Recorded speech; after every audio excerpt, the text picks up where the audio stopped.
Welcome back to my channel. I have a very special guest with me and I'm so excited. This is my hubby Seth.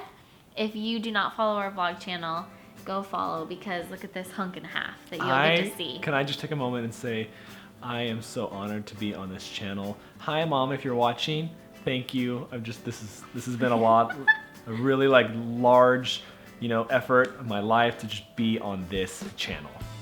What a sweetheart. So today we wanted to talk about marriage because we've gotten a lot of questions on our vlog channel about getting married young, having babies young, and we just kind of wanted to tell you about our experiences and things that we've learned and kind of share our hearts on that with you. So starting off, we'll give you a little bit of history backstory about our relationship. We met when I was 14, Seth was 17. We met in high school and we both had come from very just immature relationships. Typical high school. Exactly, typical high school, stupid, silly relationships. And Seth and I were the type of people who, even at a very young age, were looking for something more meaningful. We weren't dating just to date or to say we had a boyfriend or a girlfriend. We were dating to find a lifelong partner. So we were very much hooked at the hip from the very get-go. We were never on again, off again. We stinking just loved each other from the very beginning. And we went through kind of growing up together as our relationship progressed. We went through a very, very trying time when Seth was in a motorcycle accident, lost a finger, and that was kind of the pivotal turning point in our relationship where we were like, okay, we are gonna get married. Like for sure, we know we're gonna get married. And we both went to college, graduated from college, and got married a month after I was done with school. And I was 20 years old and Seth was 23. So we got married young. A lot of people, I think there's a lot of stigma that comes with getting married young. You think, oh, you don't get to experience the world, or you won't get to do these things, or you're not grown up yet. And Seth and I had to learn that, you know what? Yeah, that's kind of true. We weren't all the way grown up yet, but we grew up together and it made us closer as we went through all of the phases of life. So I wanted to shed some light as to how Tayler and I kind of got started and how we decided to, each and every day of our relationship early on, extend it by another day, because we were, like Tayler said before, we were dating very seriously and we were intentionally looking for a lifelong partner. We weren't looking for any short-term relationships at all. When I decided to date Tayler, or try to date Tayler, I took a very different approach than I did from any of my previous relationships. I looked at Tayler and the way that she dressed conservatively, appropriately, and yet still very stylishly, and I thought to myself, that is the kind of woman that I could see myself with long term. So it's just little first impressions like that make a big difference. And so that kind of just alludes to the fact that you need to be, when you're dating early on, you need to be a good judge of character. You need to be looking at them, and as you're meeting them and having discussions with them about some of the major life, issues and topics, that you guys are compatible, you're on the same page. Luckily for Tayler and I, on almost every one of those topics, we were 100% compatible. We agreed with the timeline for when we kind of wanted to get married. We agreed that we wanted to have kids at some point in the future, which now we have one. It's awesome. And we didn't find this out until after we were married, but we did agree ultimately on our money and our finances. So that eliminated so many different areas in a relationship that can be the cause and source for fights. Tayler and I agreed that we weren't going to live with each other before we got married. That was just a decision that we make, and I wouldn't necessarily put that upon anyone else because there's a lot of different beliefs and ideas out there, but that was just something that was important to both Tayler and I, and so we were compatible in that manner. We abstained from being intimate before we got married too, which led us to 7 years of dating and basically just becoming like best friends. Our foundation, the foundation of our relationship going into marriage, was so rock solid, and that was very important to both of us, to feel like even before we were engaged to be married, there was not a single thing that we couldn't talk about and be open about and discuss regarding our future and basically our intentions for the rest of our lives. So now that we are married and have our sweet first baby girl, it has been definitely a learning experience. And I think that there's so many things in marriage that you will never be able to necessarily prepare for until you're in it. There's nothing that could have prepared us for parenthood or the type of people that we would become as parents.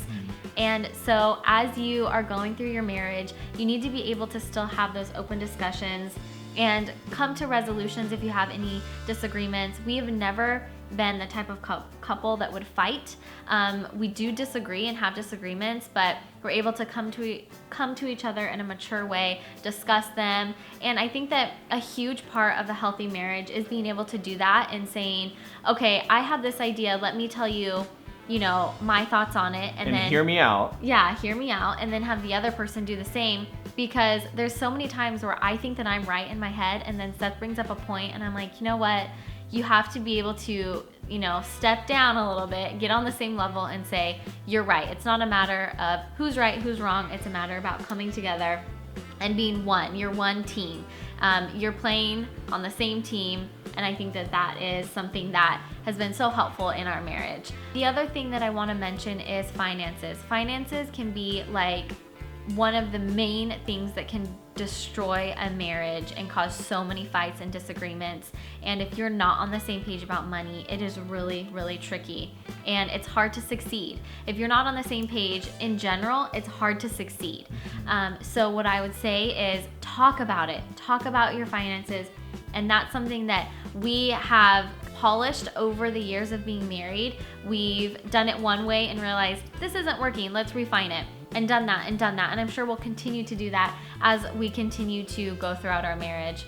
And the last thing that I want to talk about is putting each other first. This is something that we've definitely had to kind of take a step back and reevaluate now that we have Denver. It's Absolutely. so easy to get caught up in working full-time jobs, taking care of the baby, making sure that your going kids over are to the first. in-laws for dinner and hosting parties and stuff. Going to friend's house, doing this, doing that. And then by the end of the day, there's no time left for each other. And it's just something that can so easily get pushed to the side, and you don't even realize it until you feel disconnected. And that's something that we are trying hard to work on. So I would recommend just focus on making each other happy. Like, what can I do today that's gonna make Seth happy? What can he do today that he knows is gonna make me happy? And a lot of times marriage pitfalls happen when you feel like my needs aren't being met. I'm not feeling loved. He's not feeling respected. It's this crazy cycle of arguing and bickering. There's an amazing book that theory kind of came from. I'll have it linked down below. It's actually called Love and Respect. It's something that we read in preparing our marriage, and it's where we have to learn, okay, if I feel like my needs aren't being met, chances are 99.9% of the time, his needs aren't being met. So if I meet his needs, then in return, he's gonna meet mine. And you just have to step aside and say, it doesn't matter who is gonna be first of, putting yourself out there. But if you do that, then you're just gonna continue to flourish. We work at our marriage and we learn things about ourselves and each other every single day, but we always put our relationship and our marriage as first, because we know that ultimately, for example, in Denver's life, that's going to be like the most instrumental part of her life is our marriage, not whether or not I'm right or she's right or we're wrong. Right. And we're definitely not sitting here saying we have the perfect marriage, we're going to give you marriage advice. This is just what we have learned. And I will say that something that has been instrumental in our life and in our marriage is putting God first above everything else. And He is forming the foundation for our family. He's forming the foundation for our marriage. And that has been kind of the glue that's held everything together for us. And if we ever do disagree, we can say, let's pray about it, or let's look to the Bible. And it kind of steers us back where we should be going. Absolutely.